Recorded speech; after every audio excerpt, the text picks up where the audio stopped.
Welcome back. जहां एक तरफ इस वक्त दुनिया की सारी नजरें इस बात पर हैं कि ईरान हमास रहनुमा और अपने रियासती मेहमान के कत्ल का बदला कब और कैसे लेगा, वहीं इस्माइल हनिया की शहादत के बाद से अब तक ये मामला बैनुल-अक़वामी मीडिया की हेडलाइंस की जीनत बना हुआ है कि इस्माइल हनिया को ईरानी दारुल हुकूमत तेहरान के सख्त सिक्योरिटी जोन में वाक़ गेस्ट हाउस में कैसे निशाना बनाया गया। इस बारे में पहले ये खबरें सामने आई कि इस्माइल हनिया को ड्रोन हमले में शहीद किया गया। फिर यह खबर सामने आई कि हमास रहनुमा को जदीद तरीन इजरायली गाइडेड मिसाइल से निशाना बनाया गया। मगर जुमेरात को अमरीकी अखबार न्यूयॉर्क टाइम्स ने अपनी खबर में यह हैरानकुन दावा किया कि इस्माइल हनिया को तेहरान के गेस्ट हाउस में खुफिया तौर पर स्मगल किए गए धमाका खेज मवाद के जरिए शहीद किया गया, जो वाक़े से 2 माह पहले गेस्ट हाउस में नस्ब किया गया था।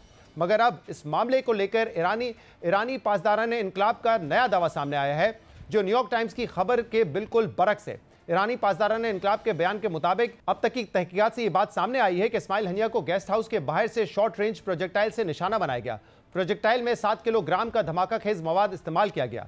बयान में यह भी कहा गया है कि इजराइल को इस कत्ल में अमेरिका की मुजरिम हुकूमत की हिमायत हासिल थी। इजराइल को मुनासिब वक्त और मकाम पर सख्त सजा दी जाएगी। यानी ईरानी फौज न्यूयॉर्क टाइम्स की इस खबर की तरदीद कर रही है, जिससे ईरान को शदीद शर्मिंदगी का सामना करना पड़ा था कि ईरान ने अपने रियासती मेहमान को एक ऐसे गेस्ट हाउस में ठहराया जहां 2 माह पहले धमाका खेज मवाद नस्ब किया गया, मगर ईरान इस गेस्ट हाउस की क्लियरेंस की बुनियादी प्रोटोकॉल पर ही अमल ना कर सका।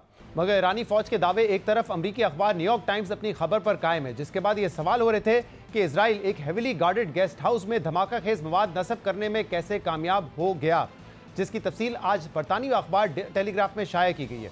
टेलीग्राफ ने अपनी खबर में दावा किया है कि इस्माइल हनिया को इजरायली खुफिया एजेंसी ने ईरानी एजेंटों के जरिए कत्ल कराया। ईरानी एजेंटों ने गेस्ट हाउस के 3 कमरों में धमाका खेज मवाद नस्ब किया था।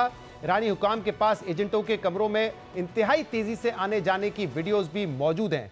रिपोर्ट के मुताबिक धमाका खेज मवाद नस्ब करने वाले एजेंट ईरान छोड़ के जा चुके हैं और धमाका खेज मवाद ईरान के बाहर से रिमोट कंट्रोल के जरिए तबाह किया गया।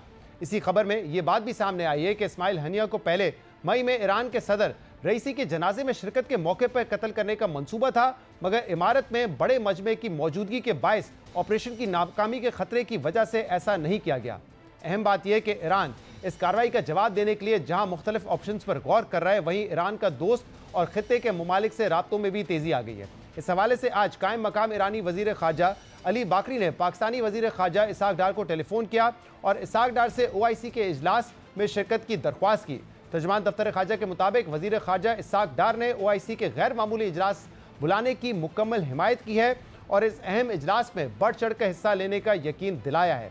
यानी ईरान किसी इकदाम से पहले मुख्तलिफ सिफारती ऑप्शंस पर भी गौर कर रहा है।